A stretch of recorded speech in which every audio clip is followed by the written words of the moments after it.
ये भैया चालक एवं विद्युत रोधी का उदाहरण हमने बता रखा है, ध्रुवीय और अध्रुवीय बता रखा है, किसी गोलीय चालक की धारिता का व्यंजक बता रखा है। एक आवेशित समांतर प्लेट संधारित्र की प्लेटों को निकट लाने पर प्लेटों के मध्य विभवांतर पर क्या प्रभाव पड़ेगा। विभवांतर V equals E into D, अगर E नियत रहेगा तो V समानुपाती D, अगर D घटेगा तो V भी घट जाएगा। ये हो गया बेटा। पांचवा और छठा, ये क्वेश्चन आपको बहुत इंपॉर्टेंट है, इसको समझना सबसे मेन इंपॉर्टेंट है बेटा।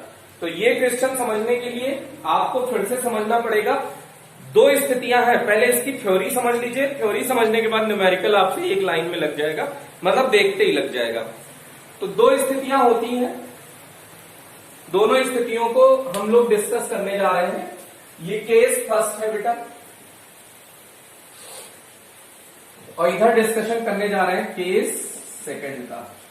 तो केस फर्स्ट और केस सेकंड आप देख लीजिए पहले तो इसमें देखना बेटा, ये बहुत इंपॉर्टेंट डिस्कशन होने जा रहा है आपके सामने।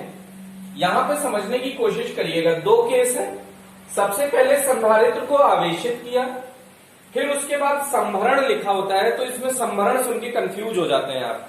संभरण का मतलब है बैटरी, तो बैटरी हटाई गई, पहले आवेशित करने के बाद देखिए बैटरी को हटा दिया गया, फिर उसके बाद परावैद्युत पदार्थ इंसर्ट कर दिया। प्लेटों के मध्य आपने क्या डाल दिया है, परावैद्युत पदार्थ डाल दिया है। तो बेटा जब इसमें इस बैटरी को आप हटा देते हैं तो जो आवेश इस पे आना था प्लेटों पर वो आ चुका है, तो जो बैटरी हटा दी जाती है तो आवेश नियत हो जाता है। ये पहले दिमाग में सेट कर लीजिए कि जब बैटरी हटा दी जाती है तो आवेश नियत हो जाता है। ये पहला केस है। इसमें दूसरा केस एकदम डिट्टो जैसा है, थोड़ा सा आपको कंफ्यूज करने वाला, इसीलिए इन दोनों को हमने अगल बगल आपको समझा दिया है। तो केस सेकंड में देखिए संधारित्र आवेशित किया गया, फिर संभरण या बैटरी संयोजित रहने दी है, यहां हटा दी गई थी, यहां संयोजित रहने दी, उसके पश्चात प्लेटों के मध्य परावैद्युत पदार्थ भरते हैं। तो देखिएगा, जब आपने बैटरी लगी रहने दी, अब परावैद्युत पदार्थ भरे, तो परावैद्युत पदार्थ ने, आपने पता होगा कि ये ध्रुवण करता है, वैद्युत क्षेत्र घटाता है, लेकिन प्रारंभ में वैद्युत क्षेत्र घटाएगा, लेकिन स्रोत संयोजित होने के कारण वैद्युत क्षेत्र का मान उतना ही आ जाएगा। इसका मतलब आवेश उस पर धीरे धीरे बढ़ता चला जाएगा, आवेश का मान ज्यादा एकत्र हो जाएगा, जिसके कारण अच्छा एक्चुअल में C equals Q by V, तो आवेश अगर बढ़ जाएगा तो धारिता बढ़ जाएगी। तो दोनों स्थितियों में धारिता तो बढ़ेगी बेटा, अगर परावैद्युत पदार्थ डालोगे तो धारिता बढ़ेगी। तो इनमें क्या होता है एक्चुअल में, प्रारंभ में जो आवेश है वो तो मान लो Q है, तो वो जब आप परावैद्युत पदार्थ डालते हो तो आवेश जो बढ़ के हो जाता है Q इंटू जितना परावैद्युतांक होगा, मान लो एप्सिलॉन आ रहा है तो उतना हो जाता है। लेकिन वैद्युत क्षेत्र घटेगा शुरू में, वैद्युत क्षेत्र घटकर, लेकिन बैटरी जुड़ी है ना, तो उसे लगातार आवेश दे दे के उसके बीच में वैद्युत क्षेत्र को पुनः उसी स्थिति में लेके पहुंच जाएगा जहां पर पहले था। तो वैद्युत क्षेत्र फाइनली क्या हो जाएगा, नियत हो जाएगा। ये बहुत अल्प सेकंड के लिए दिखता है कि वैद्युत क्षेत्र घटा फिर नियत हो गया, तो नेट वैद्युत क्षेत्र आपको क्या मिलेगा, नियत मिलेगा बेटा। तो ये दो स्थितियां हैं। अब इसमें तीन चार चीजें पूछते हैं कि आवेश का मान बता दो, वैद्युत क्षेत्र का मान बता दो, धारिता का मान बता दो, ऊर्जा का मान बता दो, तो इनका डिस्कशन करें। तो इस स्थिति में क्यों नियत है, सबसे पहली बात क्यों नियत, तो आवेश पूछा होगा, तो आवेश कोई भी जिस पार्ट में भी पूछा हो आप लिख देंगे क्यों नियत हो गया। अब उसके बाद जब किसी भी प्लेट के मध्य वो परावैद्युत पदार्थ डालते हैं तो धारिता C equals epsilon R into C हो जाती है, C मीडियम। तो धारिता तो एप्सिलॉन R गुना बढ़ जाएगी, तो धारिता बढ़ जाएगी। धारिता के लिए अगर लिखा जाए तो धारिता बढ़ जाती है बेटा। अब धारिता बढ़ जाती है, V equals Q by C होता है, ये नियत है। तो ये प्रारंभिक स्थिति है। V डैश क्या हो जाएगा बेटा, Q तो Q ही रहेगा, C की जगह हो जाएगा C इंटू एप्सिलॉन R। इन दोनों का अगर डिवाइड कर दें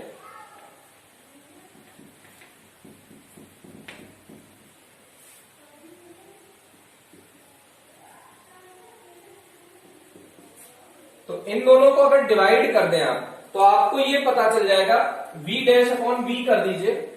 v डैश कब का है, बाद का है विभव बेटा। डायरेक्ट आंसर भी बता सकते हैं, लेकिन देखो डायरेक्ट आंसर क्या है, धारिता बढ़ गई तो विभव घट जाएगा। डायरेक्ट आंसर तो ये बता सकते हैं, लेकिन कितना घट जाएगा वो बताना है। तो v डैश का मान है q अपॉन सी एप्सिलॉन r अपॉन v का मान कितना है q बाई सी। तो सबसे नीचे वाला सबसे ऊपर बीच वाले से गुणा हो जाता है, ये तो आपको पता ही होगा। तो ये क्या आ जाएगा बेटा, q अपॉन सी एप्सिलॉन r इंटू सी अपॉन क्यू। तो q से q कैंसिल आउट हो गया, c से c कैंसिल आउट हो गया। तो v डैश बराबर हो गया, v उधर लेके चले जाइए, v इधर आ जाएगा, तो v अपॉन एप्सिलॉन r। तो विभव का मान एप्सिलॉन r गुना घट जाता है, विभव का मान एप्सिलॉन r गुना घट जाता है। फिर से q नियत, एक चीज हमने बता दी, q कितना रहेगा, नियत रहेगा। धारिता एप्सिलॉन r गुना बढ़ जाएगी, विभव एप्सिलॉन rवां भाग घट जाएगा। वैद्युत क्षेत्र बताना है, equals v equals E into D, v equals E into D, ये प्रारंभिक है। v डैश इक्वल्स ई डैश इंटू डी, तो v डैश का मान कितना है, v अपॉन एप्सिलॉन r। तो v अपॉन एप्सिलॉन r ई डैश डी। अगर इन दोनों को डिवाइड कर दो, समीकरण 2 का भाग दे दो 1 से, तो ये क्या हो जाएगा, ई dash D upon E D equals क्या हो जाएगा, v upon epsilon r upon में क्या आ जाएगा बेटा, v। ईडी का कितना है, ईडी किसके बराबर, v के। तो ये बटे में 1 कर लो, सबसे नीचे वाला सबसे ऊपर बीच वाले से गुणा हो जाएगा, d से d कैंसिल आउट हो गया। तो e dash upon e equals कितना आ गया, देखो v upon epsilon r into सबसे नीचे वाला 1 ऊपर चला गया अपॉन v, तो v से v कैंसिल आउट हो गया, e डैश इक्वल्स आ गया e अपॉन एप्सिलॉन r। तो e भी बेटा कितना घट जाएगा, एप्सिलॉन rवां भाग घट जाएगा, e भी एप्सिलॉन rवां भाग घट जाएगा।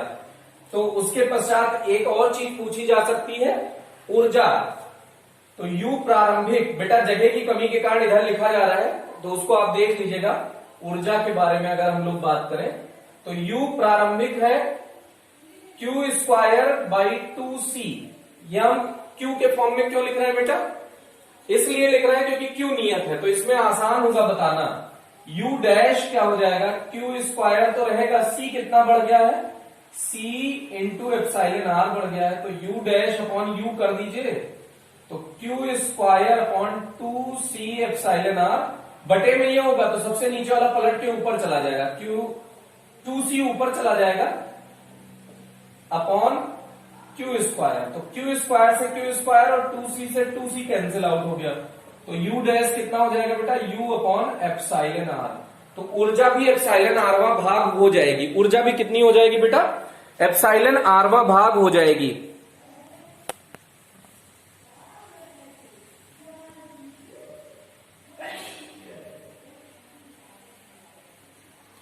तो ये देख लीजिएगा आप, ऊर्जा के लिए ऊर्जा एप्सिलॉन rवां भाग हो जाएगी।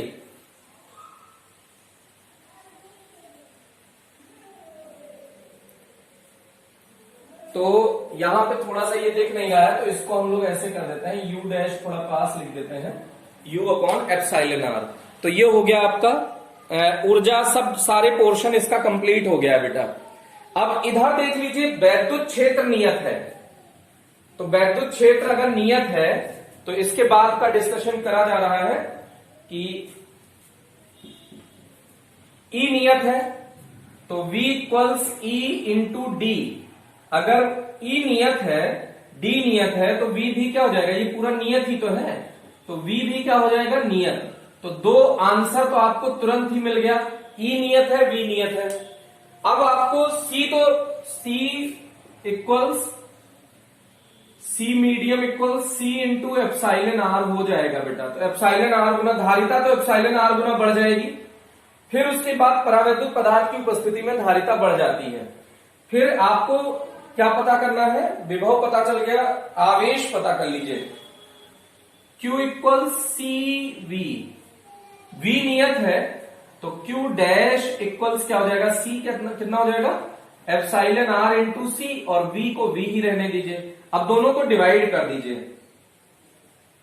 तो Q dash upon Q equals क्या हो जाएगा, epsilon R CV upon CV। तो CV कैंसिल आउट हो गया, Q डैश कितना हो जाएगा बेटा, Q इंटू एप्सिलॉन R। तो आवेश एप्सिलॉन R गुना बढ़ जाएगा। तो तीन चीजें बता दी, QC बता दिया, V बता दिया, E बता दिया। ऊर्जा और बतानी है इसमें, ये वाला पोर्शन थोड़ा सा इजी पड़ता है। तो ऊर्जा U प्रारंभिक जिसमें V आता हो बेटा, V आता हो तो ऊर्जा का फॉर्मूला ये वाला तो ना लगाइए क्योंकि V इसमें आ नहीं रहा है, तो हाफ CV स्क्वायर लगा दीजिए, हाफ CV स्क्वायर। V नियत है, U प्रारंभिक है, U बाद का क्या हो जाएगा, हाफ C कितना हो गया, epsilon R C V square. अब दोनों को डिवाइड कर दीजिए आप, तो U डैश अपॉन U कर दीजिए, तो half epsilon R C V square upon half CV square. Half CV square यहां कैंसिल आउट हो गया, तो बचा क्या बेटा, U डैश इक्वल्स हो गया U into epsilon R, U into epsilon R। तो ऊर्जा एप्सिलॉन R गुना बढ़ जाती है। ऊर्जा कितनी बढ़ जाएगी बेटा, एप्सिलॉन R गुना बढ़ जाती है इसकी ऊर्जा। ये थोड़ा सा छोटा लिख देते हैं, दिख नहीं रहा है। तो ऊर्जा एप्सिलॉन R गुना बढ़ जाती है। ऊर्जा कितनी बढ़ जाती है बेटा, एप्सिलॉन R गुना बढ़ जाती है। तो इसका हमने सिर्फ आपको कैलकुलेट करके दिखाया है कि इतना कैलकुलेशन की जरूरत नहीं है अगर आप में लघुत्तरात्मक में आया है। ये तो हमने सिर्फ आपको डिटेल में समझा दिया है। अब आंसर देने के लिए इसको इरेज कर रहे हैं बेटा, इसको वीडियो पॉज करके नोट कर लीजिएगा, बहुत बेहतरीन टॉपिक था। तो अब इसको हम लोग फिर से इसके आगे डिस्कशन करने जा रहे हैं, देख लीजिएगा।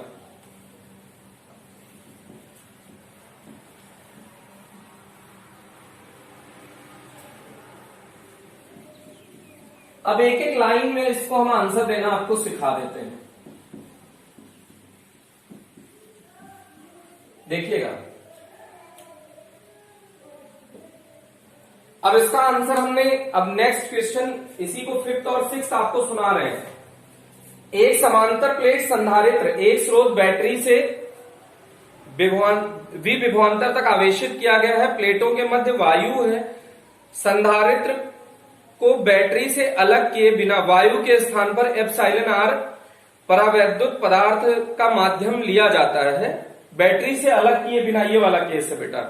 कारण सहित बताइए कि निम्नलिखित में क्या परिवर्तन आएगा।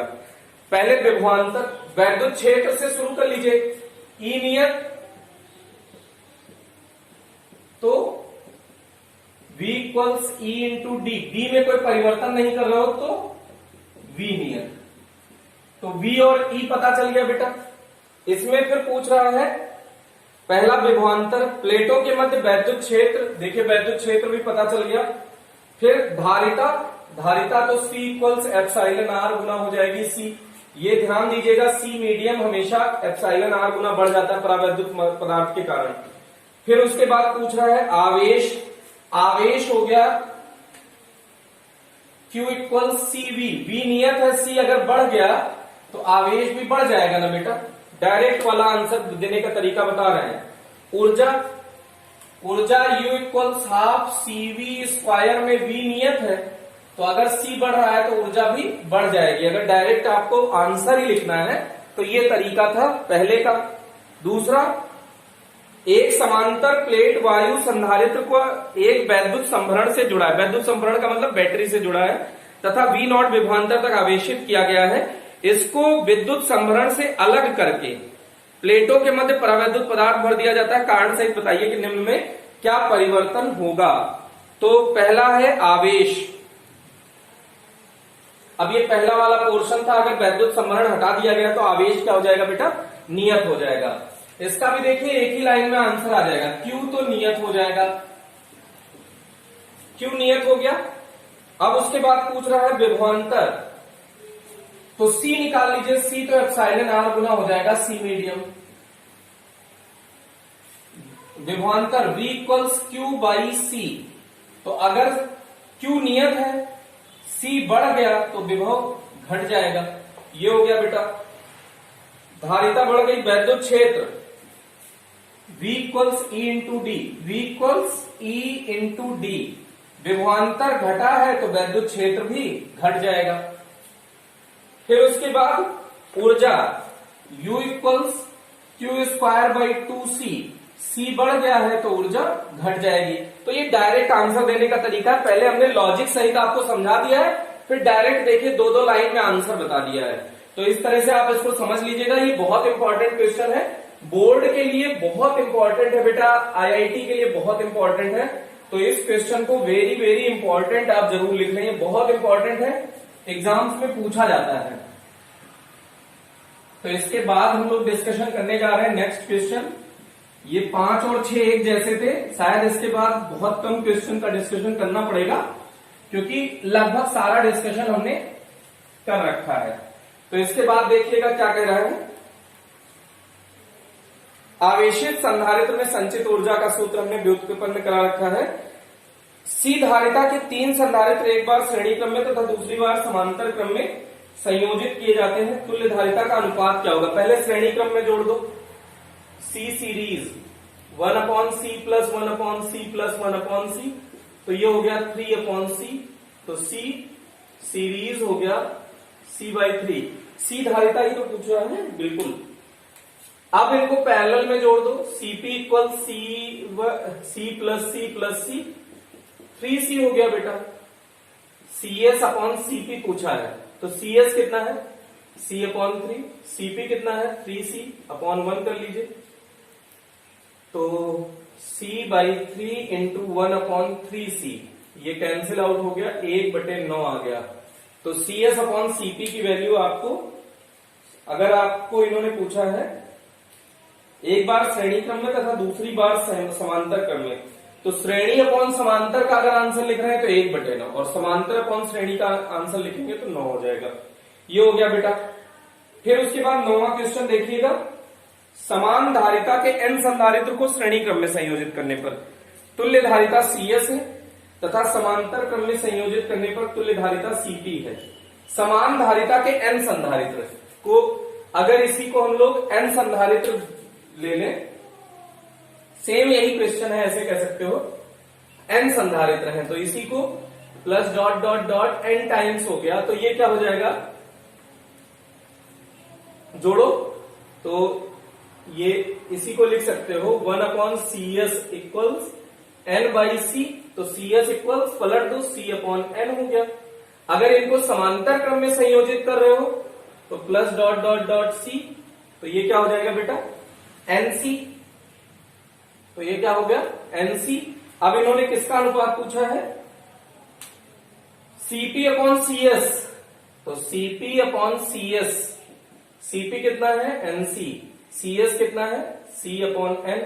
तो अब इसके बटे में 1 मान लो, तो सबसे नीचे वाला सबसे ऊपर, बीच वाला बीच वाले से गुणा हो जाएगा। NC इंटू n/C इंटू 1, तो C से C कैंसिल आउट हो गया, n² आंसर आ गया। तो Cp/CS का आंसर कितना आ जाएगा बेटा? n²। इसके बाद नेक्स्ट है विद्युत धारिता की परिभाषा लिखो, ये हमने बता रखा है। एक गोलीय चालक पर आवेश की मात्रा 3 गुनी कर दी जाए तो उसकी धारिता पर क्या प्रभाव पड़ेगा? धारिता का फॉर्मूला होता है गोलीय धारिता का C इक्वल्स 4πε0 R। इसमें Q कहीं आ ही नहीं रहा है, तो आवेश का मान कितने गुना भी कर दे धारिता पर कोई प्रभाव नहीं पड़ेगा बेटा। फिर नेक्स्ट क्वेश्चन इसका देख लीजिए। इसके बाद एक छोटा सा, बहुत छोटा सा न्यूमेरिकल है, उसको देख लीजिए।